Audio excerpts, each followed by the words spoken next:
So there's just YouTubers all over the place here. Yeah, I know. Walk us through YouTube, the bike here, hardcore, the future. I like it.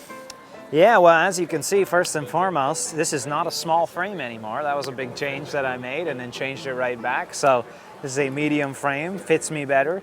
I went back to an ISM saddle. I was on a Cobb saddle, a different type of seated saddle, and I found myself really rolling inwards on it. Now this allows me to stretch out. I mean, I've got terrible posture to begin with, but this allows me to get a little more lengthened out, flatten the back a little bit.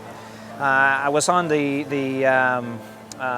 tri-rig bar, but when I went back to the medium frame, I couldn't get the drop on that bar that I had. Great bar, but I needed to get the drop first and foremost. So I went to this Envy bar. It's a pretty solid bar. I like it. I mean, I wish it was integrated like the tri-rig bar, but what are you going to do? I mean, I have to weigh these costs and benefits with each other, and I wanted to get some drop. That's a 120 millimeter stem. Ooh. So it's, I'm pretty slammed. Yeah, I'm slammed and out, which also allows me to flatten my back a bit more. I mean, I'm quite humpbacked, so there's that. I went with the new Shimano with the synchro shift. Took a little getting used to, but how do you like these? I like it. I mean, I find it really holds. You hold at the tips a lot better. Like you almost cup your hand around, which is I find to be a much more natural position while riding. So I like it. I mean, I think this bar has been a bit of a challenge to work with in terms of hydration, forward hydration. I'm going to use the tri-rig bottle cage, and I'll basically wedge a X-Lab bottle into there and zip tie it so it don't go anywhere. And that's what you're putting. And that's what I'll put everything into. Yeah, I'll get rid, of course, of the frame cage. I'll keep this in case it's got my flat kit in it and any garbage if I miss a garbage toss. So that's just going to be empty? That'll be empty most of the way, yeah. Unless I miss a garbage toss, we'll see.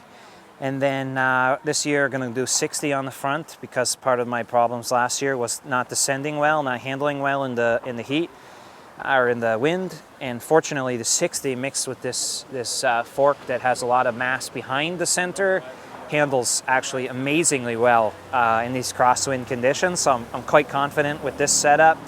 23, I'll do Grand Prix 4000 on the front. I was thinking about time trials, but I've rode, I mean, knock on wood, but I've been riding these wheels for pretty much the whole camp, no flats, so I think it's a good mix between flat protection and speed, the Grand Prix.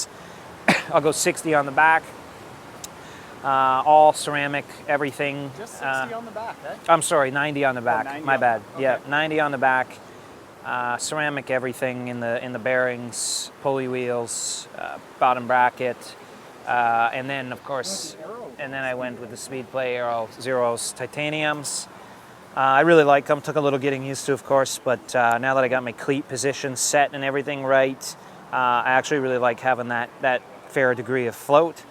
Setup will be 55-42 on the front and 11-25 on the back. And what goes in the bento box? Nothing really. I mean, I got some Gatorade chews, but for the race, I'm doing strictly liquids, so I'll take these out. Nothing really, not just more from to hide the cables a bit and maybe, I haven't tested it, but hopefully maybe streamlines this a little bit better. So power meter is? Power meter stages, dual-sided, really like it. I actually had the Dura-Ace, I have the Dura-Ace at home, but I did all my training on the Ultegra one, so I was like, I'm just gonna use the Ultegra one. I got Dura-Ace chain rings on the Ultegra setup, but I just wanted, for consistency of my training numbers and everything, I just wanted to keep it the same, so I went with the Ultegra. Computer mount is? Yeah, I'm going to mount it back here during the race. I'll probably just use a Wahoo mount, zip tie one around it, and it should be fine. I mean, I don't spend much time looking at the power actually during the race, just because I'm more focused on my internal sensations in the race before me. But certainly to limit my power, especially in the first stage, there's not too much power. That's what I really utilize. Second half, I mean, there's not much risk of pushing too much power unless you're doing a massive surge. So it's more about listening to the internals. So what are the couple of biggest changes that you made between this and last year? To be honest with you, I made a bunch of changes, but then I changed them all back. So there's not an incredible amount of change from a position standpoint. I had the second fastest bike last year. I mean, I rode with Cam the whole way. The reason I got dropped wasn't because he surged, it was because I faded. So just don't fade, and now we're coming off side by side. So why would you change much? That's the big lesson. From an aerodynamic standpoint, of course, you got more of the hidden derailleur with this new Shimano stuff. Maybe a little bit better with those pedals. This bar's maybe a little cleaner than I used last year, but otherwise, that there's not really any big changes. And last year I didn't ride the ISM2. This allows me to get into a bit better position. So that's it. Not much. Is it tilted up on purpose? It's pretty. No, it's pretty level now. It's actually at -4 degrees. So Okay. yeah, it's not too bad. Groovy. Yep. All right, man. Cool. Thank you. I appreciate it. Yeah, and I love your work.